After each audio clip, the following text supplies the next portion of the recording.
பாகிஸ்தானை பொறுத்தவரையும் மேப்லேயே நீ இருக்க மாட்ட தம்பி அப்படின்னு சொல்லி இந்திய இராணுவம் இறங்கி அடிச்சிருக்கு.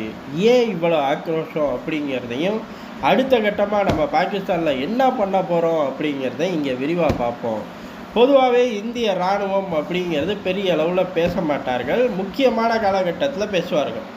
அப்போ இது முக்கியமான காலகட்டம். அதே சமயம் ஒரு ஆக்ரோஷத்தோட உச்சத்துக்கே போயிட்டார்கள். காரணம் மேப்லேயே பாகிஸ்தான் இருக்காது, ஒட்டுமொத்த நிலப்பரப்பும் மாறி போயிடும்.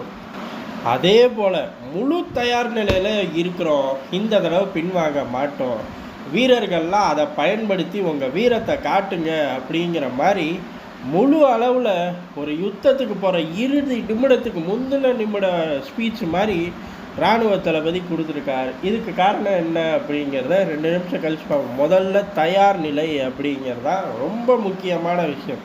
காரணம், ஒரு நீண்ட கால யுத்தத்துக்கோ இல்லை நீண்ட கால யுத்தத்தை டக்குன்னு சுருக்கி அடித்து தூக்குற அளவுக்கும் இந்திய இராணுவம் தயாராக இருக்குங்கிறதா டெல்லியில் பேசப்படுது. காரணம் என்ன அப்படின்னா, கண்டம் விட்டு கண்டம் பாயக்கூடிய ஏவுகணையை ட்ரெயினில் இருந்து பரிசோதனை செஞ்சு வச்சுருக்கோம்.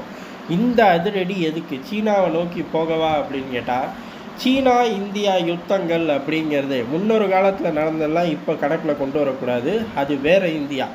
இப்போ சீனா இந்தியா யுத்தம் நடந்தால் சீனா மண்டிக்கிட்டு தான் ஆகணும். காரணம், சீன வீரர்களோட திறமையை சீனாவுக்குள்ளேயே காரி துப்பிவிடுவாங்க. இல்லையே, நேற்று நான் குளோபல் டைம்ஸ் படித்தனே, அதில் இல்லையேன்னு கேட்கக்கூடாது. அவன் தனியான ரகத்தில் இருக்கான், தனியான வாழ்க்கை, தனியாக எழுதுவான், அது நமக்கு தேவை கிடையாது. சீன மக்களோட மனநிலை எப்படின்னு தெரிஞ்சுக்கணும். சீன மொழி தான் நமக்கு தெரியாதுன்னு கேட்கக்கூடாது. திருப்பி எனக்கும் தெரியாது, ஆனால் சீன அதிபரோட இந்த மாதம் ராசி பலன் அப்படிங்கிற மாதிரி யுத்தத்துக்கு தயாராகுங்க, உண்மையான யுத்தத்துக்கு தயாராகுங்க, தீவிரமான யுத்தத்துக்கு தயாராகுங்க. இந்த 3 வார்த்தையை ஒரே மாதத்தில் போட்டு வர மாட்டார். ஒவ்வொரு மாதத்துலையும் இந்த 3 வார்த்தையை மாற்றி மாற்றி போடுவார். எப்படி போட்டும் அவனுங்க எந்திரிச்சே நிற்கலை, இவருக்கு ஒரு கான்ஃபிடென்ட்டே வரலை இவனுங்க யுத்தத்துக்கு தயாராகிட்டாங்க அப்படின்னு. இதுக்கு நடுவில் மனுஷனுக்கு நொந்து போகிற மாதிரி செய்தி வரும். அந்த செய்தி சாப்பிடும்போது வருதா இல்லை வேறு எதுவும் பிஸி ஷெட்யூலில் வருதான்னு தெரில. என்ன அப்படின்னா, ராக்கெட்டில் தனியை ஊற்றி வச்சுட்டாங்க, எஜமா பெட்ரோலை ஊற்றி நூடுல்ஸ் கிண்டி தின்றுருக்காங்க அப்படிங்கிற தகவல் தான். இதை பூரா கேட்டுட்டு அவரே ஓரமாக உட்காந்துருக்காரு. இருந்தாலும் அவங்கிட்ட ஆயுத வலிமை அப்படிங்கிறது கூட இருக்குது. பொம்மையாக இருந்தாலும் தூக்கி ஒரு 100 பொம்மையை வீசினா அந்த இடம் மறைஞ்சு போகும்ல, அந்த மாதிரி ஒரு வலுவோடு இருக்கான், தூக்கி போட்டு மிதிக்க தயாராக இருக்குது. இது பூரா இவனுக்காக ட்ரெயின்லேருந்து நம்ம ஏவலை அப்படிங்கிறது அந்நாட்களில் நம்மளே பதிவு பண்ணோம். பாகிஸ்தானுக்காக தான் இந்த மிரட்டல் அப்படின்னு ஏறக்குறைய அதுக்கான ஒரு தயார் நிலைக்கு தான் போய் நிற்கிறோம். அடுத்த கட்டமாக உள்நாட்டிலே தயாரித்த ஆளில்லா விமானம், அடுத்த கட்டமாக உள்நாட்டிலே ரேடார்கள் கண்ணில் சிக்காமல் பறக்கக்கூடிய ஆளில்லா விமானம், இதை பூரா பரிசோதனை பண்ணி களத்துக்கு கொண்டு வரோம். எந்த காலகட்டம் அப்படின்னா, இதே காலகட்டம். மேப்லேருந்து பாகிஸ்தானை தூக்கி வீசுவோம்டா அப்படின்னு சொல்லக்கூடிய காலகட்டத்தில்.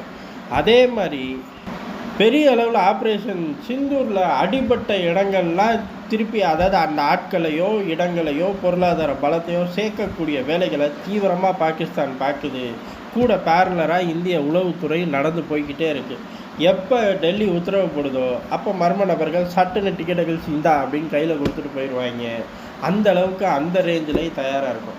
இவ்வளோ தயார் நிலை எதுக்கு அப்படிங்கிறதா காரணம் என்ன, நம்ம அடிக்க போகிறோம், இப்போ ஆக்கிரமிப்பு காஷ்மீரை மீட்க போகிறோம், இதுதான் நம்மளோட டார்கெட். ஆனால் இப்போ டார்கெட்டை தாண்டி சிந்திக்கிறோம், அடித்து பலுச்சிஸ்தானை விடுதலைக்குள்ளே கொண்டு வந்துடணும். இவ்வளவு வேகம் எதுக்கு காட்டுறோம் அப்படின்னா, அமெரிக்கா பாகிஸ்தானோட உறவு.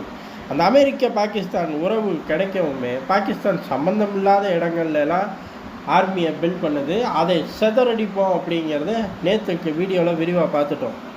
அதனால் இங்கே தேவை கிடையாது. இங்கே என்ன அப்படின்னா, பாகிஸ்தானை வச்சு அமெரிக்கா ஏதாச்சும் ஒரு பிளான் போடும். பாகிஸ்தானோ அமெரிக்கா இருக்கிற தைரியத்தில் பாயும். இல்லை, அமெரிக்காவே இல்லாட்டியும் ஆசிம் முனீருக்கு இருக்கக்கூடிய ஒரே நம்பிக்கை இந்தியாவுக்கு எதிராக பாஞ்சு எப்படி 4 ஸ்டாராக மாற்றிக்கிட்டு ஃபீல்டு மார்ஷலாக மாற்றிக்கிட்டு கோட்டை போட்டுக்கிட்டு அமெரிக்காவில் போய் சோறு திங்கிறானோ, அதே போல் திருப்பி பாயறது மூலிமா இன்னமும் ஆஃப் ஷோர் அக்கௌண்ட்டை பலப்படுத்த முடியும் அப்படின்னு நினச்சாலும் சரி, இல்லை ஃபீல்டு மார்ஷல்லேருந்து பிரசிடெண்ட்டாக மாறலாம் அப்படின்னு நினச்சாலும் சரி, அந்த வேலையை காட்டுவேன். அதுக்கப்புறம் அடி வாங்கிறது அது பூரா தான் அந்த சிரமத்தை பட போகிறது இல்லையே அப்படிங்கிற ஒரு எண்ணம். ஆனால் பங்கர் மேலேயே மிசைலை வீசிட்டாங்க அப்படிங்கிற புத்தி இல்லாமல் தீவிரவாதி ஆசிம் முனீர் சுற்றிக்கிட்டு இருக்கிற புத்தியை கொண்டு வர்றதுக்கு தான் இந்தியா போடுது. யாரை வேணாலும் டிக்கெட்டை கிழிச்சு கையில் தந்துடுவோம் அப்படிங்கிறதா சுருக்கமான விஷயம். ஆனால் விரிவான விஷயம் அப்படிங்கிறது ஒட்டுமொத்த பாகிஸ்தானையும் டிக்கெட்டை கிழிச்சு கையில் கொடுத்துருவோம், நிலப்பரப்பே மாற்றிடுவோம் அப்படிங்கிறதான். ஏன் அப்படின்னா அமெரிக்கா பின்னாடி இருக்குது, இல்லை ஆசி முன்னிருக்கு, பதவி வேணும். இந்த 2 விவகாரத்தை தூக்கிட்டு இந்தியாவை நோக்கி முன்னேறினா மேப்லேயே நீ இருக்க மாட்டேன். அப்புறம் எப்படி மேப்பில் இல்லாத நாட்டுக்கு யாராச்சும் பிச்சை போடுவாங்களா? மேப்பில் இல்லாத நாட்டுக்கு யாராச்சும் ஃபீல்டு மார்ஷல் போட முடியுமா? இதெல்லாம் நீ ஏன் பார்த்து சூதானமாக தெரிஞ்சுக்க அப்படிங்கிறக்குதா இராணுவ தளபதி நேரடியாகவே சொல்லிட்டார்.